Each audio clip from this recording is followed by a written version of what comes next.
Welcome back mga ka-EDB, ka-Avery. Nandito na naman tayo sa kwentong ibon at tips. At magandang araw sa atin lahat. Ngayon po, meron na naman tayong ibababang mga inakay o mga inakay na naging ibon na marunong ng tumuka. Na dahil nakaka-istorbo na sa parents at nakita ko yung mga parents, nagme-mate na ulit. Kaya kailangan natin iwalay lang muna yon para makapag-breed na ulit sila. Ayun, samahan niyo ako. Panoorin natin to kung paano tayo magwalay ng ibon.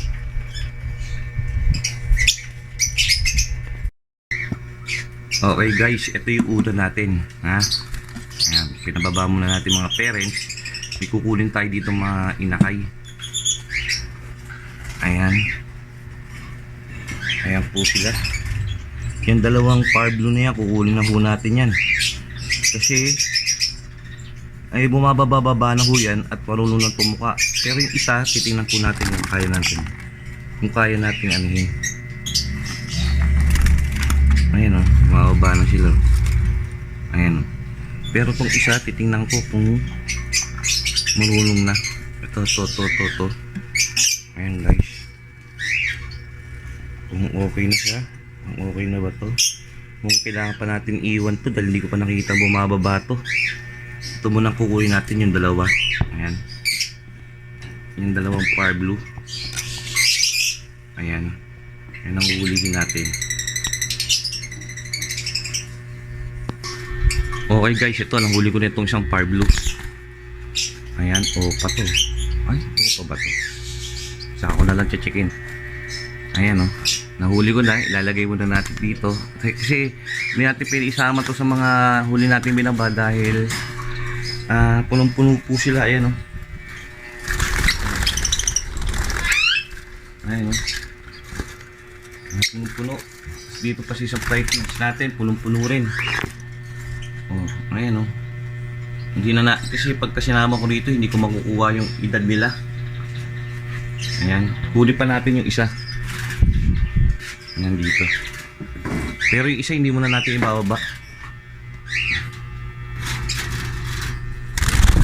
Yung green. Kasi mukhang hindi pa yata niya kaya. Ayan. Ito isa. Ganda o. Diba?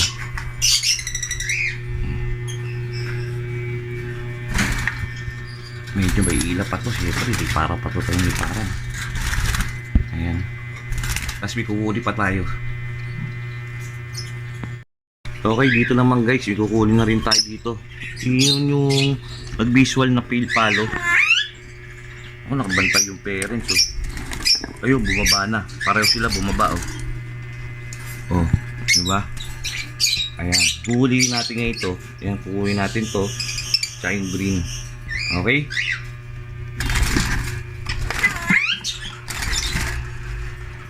Ayan. Kasi bumababa na talaga sila eh.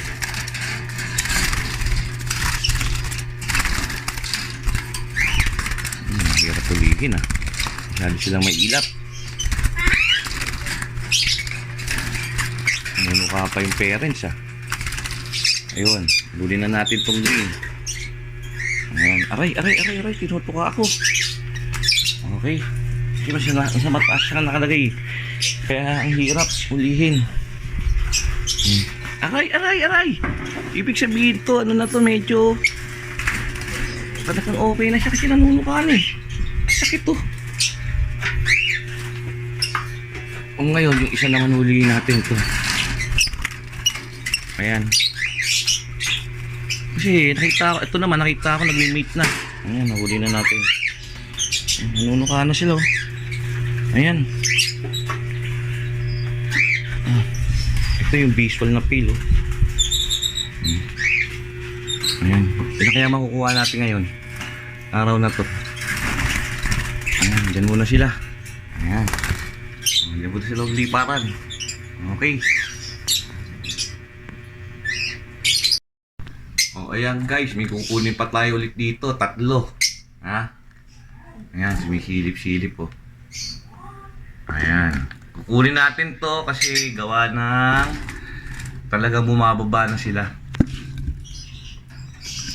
Storbo na sila sa peres. Di ba? Kung may itlog na yung ano natin. Ano natin? Kapain natin. Wala pa. Ayan. Okay guys, huliin ko muna isa-isa. Ayun guys, oh, may parblo rin pala rito. Pero hindi kasing ganda nung parblo na nauna nakuha natin. Hindi ko muna dito sa ano. Kami dalawa pa. Hulihin na natin yan. Ito naman guys, green. Patay ng green. Tingnan na natin dito. Kasi tatlo to eh. Nasa likod to. Yung Avery na to. Isa na lang. Ang huli natin yan. Yan. Huli natin yan. Guys, nakawala pa. Ayun oh. Hulihin ko pa tuloy. Pucha naman oh. Nabitawan ko. Wala tayo ng panghuli. Ano ba yan? Ayan guys, nakawala oh. Kasi ang iilap pa nila eh. Sobrang ilap. Tapos parang makulit. Magulo pa sila. Magulo. Ayan o. Huliin natin yan. Grabe naman o. Nagmamadali na tayo. Nakawala pa.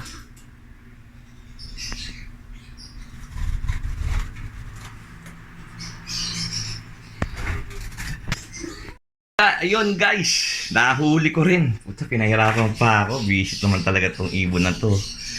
Iwawalay ko. Ayaw pa yata magpawalay dito eh. Ayun, nahuli ko rin.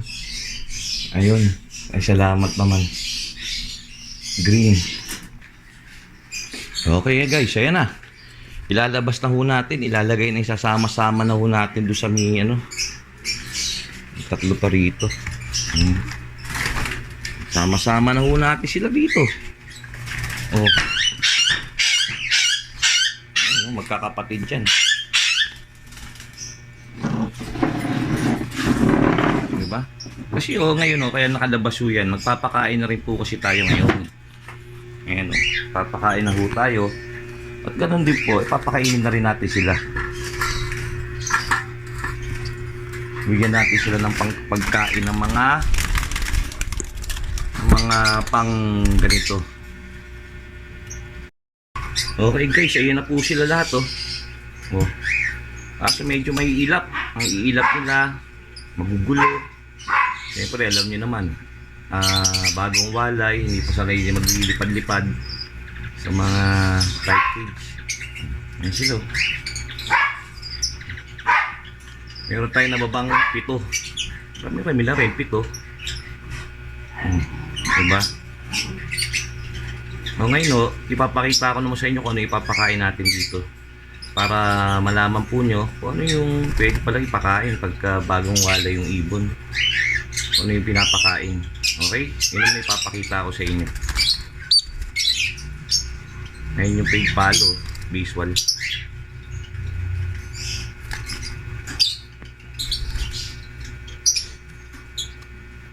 Okay guys, gagamitin po natin yung malaking takalad ito. Ayan, takal lang ho tayo. Birdseed dyan, tsaka canary, magkahalo. 4 na takal. Sisang ganito, parang 2 ibon na lumalabas. Tapos, lalagyan po natin ng oat groat. Ayan. 1 takal ng oat groat. Tapos, lalagyan din natin ng maliit na sunflower seeds. Ayan. Medyo dadamihan natin yung sunflower kasi kailangan pa yan, mga bata pa naman sila. Ayan na. Pwede na natin ibigay ito. Tapos syempre may vitamins na tubig. Hindi lang natin sa ganyan. Okay na. Yan ang ibibigay ngayon natin. Sapat na ho yan. Para bukas ulit, ganyan ulit. Ganyan lang ganyan. Kung yung matira man, dagdag lang tayo ng dagdag. Okay? Guys?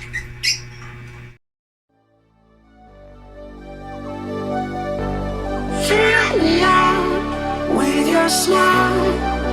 Like the sunshine brings the light. Fill me out with a flame. I will let you in.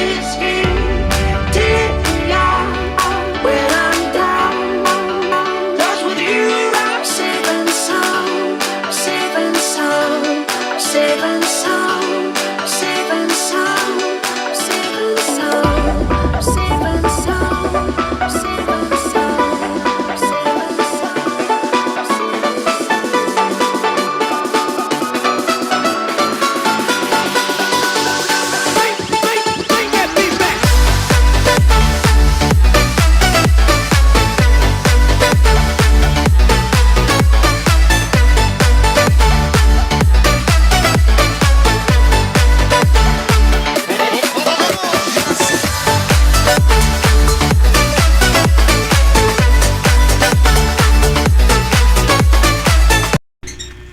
Okay guys, ito na ngayon silang lahat. Nabigyan na natin sila ng mga pagkain, vitamins. So, ayan na.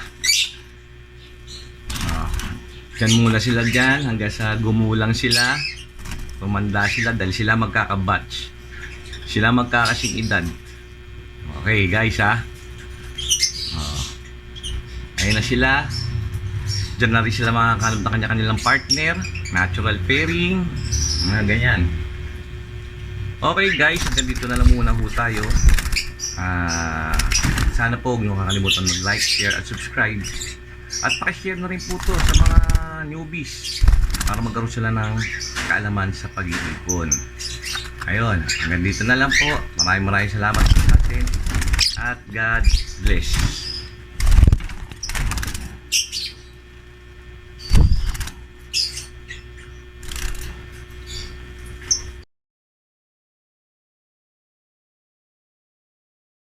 sound.